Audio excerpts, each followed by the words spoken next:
Сәлеметсіңдер ме балалар? Бүгінгі біздің тақырыбымыз Қазақстан халқы деп аталады. Отанымыз кең байтақ Қазақстан Республикасы. Қазақстан табиғаты әдемі, даласы мен тауы, өзені мен көлі бар үлкен ел.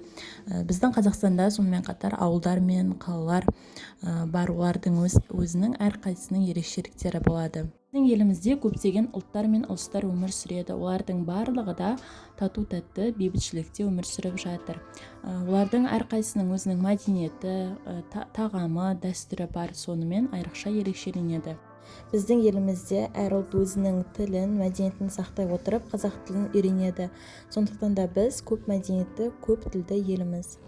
Сонымен қатар Қазақстанда көптеген мерекелер аталып өтеді. Соның ішінде Наурыз мерекесі қазақтың жаңа жылы болып табылады. Тағы да бір мерекеміз Қазақстанның бірлігі күні, ол 1 мамыр тойланады.